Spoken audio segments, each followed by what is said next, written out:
Hello guys, नमस्कार। स्वागत है आप सभी का आपके अपने यूट्यूब चैनल शुभम एकेडमी में।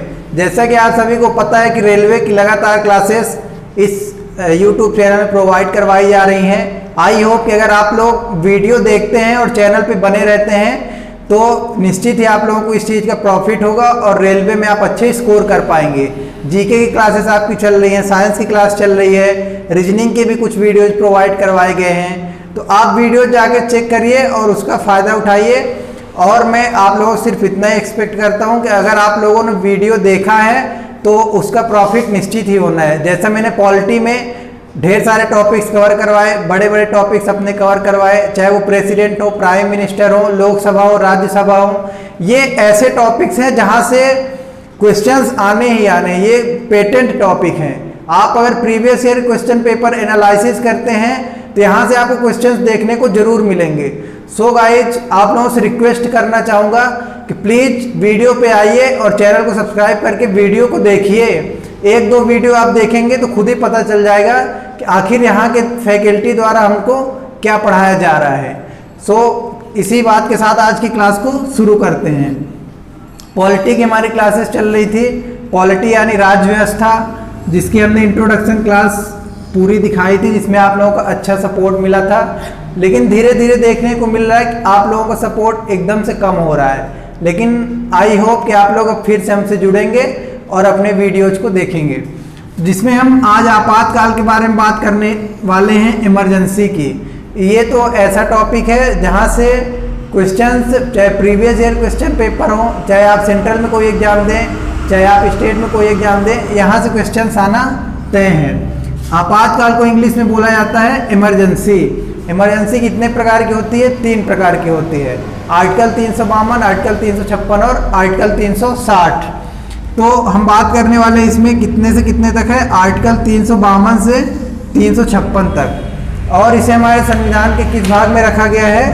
तो इसे रखा गया है पार्ट 18 यानी भाग 18 में। कई बार ऐसे क्वेश्चंस पूछ लिए जाते हैं जो इमरजेंसी का हमारा आर्टिकल है 352 से 356 तक, तो इसे कितने पार्ट में रखा गया है? तो ये पार्ट 18 यानी भाग 18 में रखा गया है। तो सबसे पहले हम 352 से 360 तक है। तो 3 आर्टिकल्स हमारे इंपॉर्टेंट हैं, आर्टिकल 352, 356 और 360। तो जिसमें हमारे आर्टिकल 352 में है राष्ट्रीय आपातकाल यानी नेशनल इमरजेंसी। आर्टिकल 356 में हमारा प्रेसिडेंट रूल यानी राष्ट्रपति शासन। और आर्टिकल 360 इस वाले में है फाइनेंशियल इमरजेंसी यानी वित्तीय आपातकाल। तो पहले हम इसके बारे में डिस्कस कर लेते हैं। आर्टिकल 352 में राष्ट्रीय आपातकाल यानी नेशनल इमरजेंसी। तो नेशनल इमरजेंसी अपने देश में कब लगाई जा सकती है? राष्ट्रीय आपातकाल कब लगाया जा सकता है? 3 कंडीशन में लगाया जा सकता है। या तो युद्ध की स्थिति हो, ऐसा लग रहा हो कि हमारा किसी अन्य देश के साथ युद्ध होने वाला है, या युद्ध की स्थिति निर्मित हो जाए, सशस्त्र विद्रोह हो जाए, विद्रोह की स्थिति पैदा हो जाए। हालांकि अब तो देखा जाता है कि वॉर करने यानी युद्ध करने से पहले ही समझौते कर लिए जाते हैं, लेकिन पहले की बात करें तो ऐसा हो चुका है। बाहरी आक्रमण हो जाए, कोई देश हमारे देश पर आक्रमण करना चाह रहा है, बाहरी आक्रमण करना चाह रहा है, उस कंडीशन में हम आपातकाल लगा सकते हैं। तो ये आपातकाल जो हमारा राष्ट्रीय आपातकाल है, कितने बार लगाया जा चुका है? 3 बार लगाया जा चुका है। ये ऐसे क्वेश्चन पूछ लिया जा सकता है कि राष्ट्रीय आपातकाल जो है तो कितने बार लगाया गया था आज तक? तो आज तक में सिर्फ और सिर्फ 3 बार लगाया गया है। वो भी कब कब?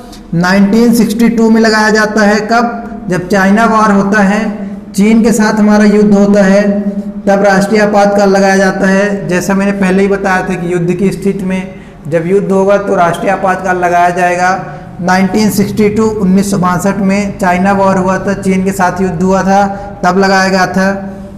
1971 में पाकिस्तान वॉर, पाकिस्तान के साथ जब युद्ध होता है तब भी राष्ट्रीय आपातकाल लगाया जाता है। इमरजेंसी क्यों लगाई जाती है? इमरजेंसी इसलिए लगाई जाती है कि लोगों को, जैसे जनता हो गई तो इससे परेशान ना हो, और हमारे जो वार है पाकिस्तान के साथ जब युद्ध हुआ था 1971 में, तब यहाँ पे फिर राष्ट्रपति द्वारा घोषणा कर दी गई थी राष्ट्रीय आपातकाल की। और 3rd कंडीशन में लगाया गया था 1975 में। क्या बता के लगाया गया था? Internal disturbance. कोई युद्ध नहीं हुआ था, कोई वार नहीं हुआ था, इंटरनल डिस्टर्बेंस बता दिया गया था, आंतरिक अशांति। और वो भी उस टाइम की प्राइम मिनिस्टर की बात करें तो वो कौन थी? इंदिरा गांधी उस टाइम पे प्राइम मिनिस्टर थी, और उनके द्वारा 1975 में इंटरनल डिस्टर्बेंस यानी आंतरिक अशांति बता करके इमरजेंसी लगा दी गई थी, जबकि ये इमरजेंसी नहीं लगाई जानी चाहिए थी, लेकिन आंतरिक अशांति बताया गया उनके द्वारा, और प्रेसिडेंट द्वारा घोषणा कर दी गई कि अब हम अपने देश में आंतरिक अशांति के इसमें से राष्ट्रीय आपातकाल लगाते हैं। 44वां संविधान संशोधन किया जाता है 1978 में।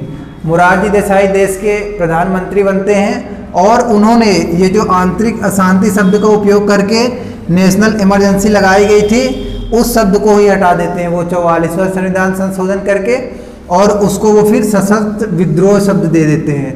कई बार ऐसे पूछ लिया जाता है कि जो आंतरिक अशांति लगाई गई थी 1975 में, तो फिर उसे किस संविधान संशोधन के तहत हटाया गया? 44वां संविधान संशोधन किया गया, 44th कॉन्स्टिट्यूशन अमेंडमेंट 1978 में। मोरारजी देसाई देश के प्रधानमंत्री बनते हैं, और उन्होंने संविधान संशोधन करवा करके इस शब्द को हटा करके सशस्त्र विद्रोह दे दिया इस शब्द का नाम।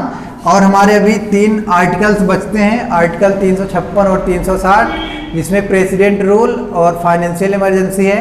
तो इन आर्टिकल्स को भी हम इसी वीडियो में देखते हैं। अभी हम डिस्कस करते हैं आर्टिकल 356 की, जिसमें राष्ट्रपति शासन यानी प्रेसिडेंट रूल की बात की गई है। और ये कहाँ लगाया जाता है? ये स्टेट लेवल में लगाया जाता है, यानी राज्यों में लगाया जाता है। राज्यपाल इसको लगवा सकते हैं। और ये जो राष्ट्रपति शासन होता है, ये सेंट्रल में नहीं लगता है, ये पार्टिकुलर किसी स्टेट में लगता है। जैसे वहाँ पे चुनाव हो गया, वहाँ पे अगर विधानसभा भंग कर दी गई, चुनाव करवाना है, या फिर ऐसा कोई इंटरनल डिस्टर्बेंस हो गया, तो उस कंडीशन में राज्यपाल की अनुशंसा पर प्रेसिडेंट रूल लगाया जा सकता है। राष्ट्रपति घोषणा कर देते हैं, इस राज्य में राज्यपाल द्वारा अनुशंसा करने पर राष्ट्रपति शासन लगा दिया गया है। और अगर हम बात करें राष्ट्रपति शासन की, तो ये कितने बार लगाया गया है? आज तक की बात करें तो 100+ टाइम्स, 100 से भी अधिक बार लगाया जा चुका है प्रेसिडेंट रूल हमारे भारत देश में।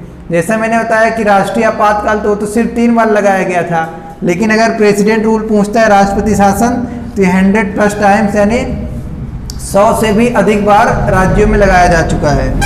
ये राज्यपाल की अनुशंसा पर लगाया जाता है, 6 महीने के लिए लगाया जाता है। पहले तो स्टार्टिंग में अगर कहीं लगता है ये राष्ट्रपति शासन प्रेसिडेंट रूल, तो 6 महीने के लिए लगाया जा सकता है। फिर वो राज्यपाल के ऊपर डिपेंड करता है। अगर राज्यपाल लिखित में दे दें तो ये अधिकतम मैक्सिमम से मैक्सिमम 3 साल तक के लिए लगाया जा सकता है, उससे अधिक के लिए नहीं लगाया जा सकता है। वो भी राज्यपाल को लिखित में देना होगा कि यहाँ पे राष्ट्रपति शासन को बढ़ा दिया जाए, फिर वहाँ पे 3 साल के लिए राष्ट्रपति शासन लग जाएगा। अब हम डिस्कस करते हैं आर्टिकल 360 यानी अनुच्छेद 360 की, जिसमें फाइनेंशियल इमरजेंसी की बात की गई है, वित्तीय आपातकाल की बात की गई है। अगर देश का वित्त सही न चल रहा हो, उस कंडीशन में फिर वित्तीय आपातकाल लगाया जा सकता है। लेकिन आज तक भारत में कभी भी वित्तीय आपातकाल नहीं लगाया गया है। बहुत पेटेंट क्वेश्चन है, ऐसे क्वेश्चंस पूछ लिए जाते हैं कि ये पूछ लिया जाएगा, अनुच्छेद 360 का आज तक भारत में कितनी बार उपयोग हुआ है? जब कभी वित्तीय आपातकाल लगा ही नहीं तो इसका उपयोग ही नहीं हुआ है। तो हमारा सीधा जवाब होगा कभी नहीं। वित्तीय आपातकाल फाइनेंशियल इमरजेंसी आज तक देश में नहीं लगाई गई है। और अगर ये लगाई जाती है, वित्तीय आपातकाल की घोषणा कर दी जाती है राष्ट्रपति द्वारा, तो हम इसे कोर्ट में चैलेंज नहीं कर सकते हैं। फिर यहाँ पे न तो हम सुप्रीम कोर्ट या हाई कोर्ट कहीं भी इसे चैलेंज नहीं कर सकते हैं कि आखिर वित्तीय आपातकाल क्यों देश में लगाया गया है। तो हालांकि आज तक तो ऐसी कोई नौबत नहीं आई, वित्तीय आपातकाल ही नहीं लगा। लेकिन अगर किसी कंडीशन में लग जाता है तो फिर वहाँ पे हम कोर्ट में चैलेंज नहीं कर पाएंगे। और 44 नंबर कॉन्स्टिट्यूशन अमेंडमेंट किया जाता है 1978 में, जब मोरारजी देसाई पीएम बनते हैं देश के, तो फिर उनके द्वारा ये संविधान संशोधन किया गया कि जब तक मंत्रिपरिषद लिखित में नहीं देंगे, सभी जितने भी सेंट्रल के मिनिस्टर हैं वो लिखित में जब तक नहीं देंगे, तब तक ये आपका कोई भी इमरजेंसी, कोई भी आपातकाल देश में नहीं लगाई जा सकती है। पहले ऐसा होता था कि पीएम ने बोल दिया और राष्ट्रपति ने यहाँ पे लगा दिया इमरजेंसी। लेकिन 44वां संविधान संशोधन किया गया 1978 में, जिसमें बोला गया कि जब तक मंत्रिपरिषद लिखित में न देंगे, लिखित वर्ड का इस्तेमाल किया गया, इनको रिटन में देना होगा कि इस राज्य में या फिर देश में ऐसा आपातकाल लगाया जाना है। तब तक किसी भी कंडीशन में आपातकाल नहीं लगाया जाएगा, मंत्रिपरिषद को लिखित में देना ही होगा। सो गाइज, हमारा इमरजेंसी टॉपिक यहीं पे ख़त्म होता है। आई होप कि आप लोग को ये वीडियो पसंद आया होगा। अगर वीडियो पसंद आया तो वीडियो को लाइक करिए, चैनल को सब्सक्राइब कर दीजिए। और जो भी आपके बीच के फ्रेंड्स तैयारी कर रहे हैं, प्रिपरेशन कर रहे हैं रेलवे की, एनटीपीसी की, चाहे दिल्ली पुलिस कांस्टेबल की, उनके बीच में ये वीडियो आप शेयर करिए, जिससे वो भी इस वीडियो को प्रॉफिट ले सके। आप सभी को बहुत बहुत धन्यवाद। जय हिंद, जय भारत।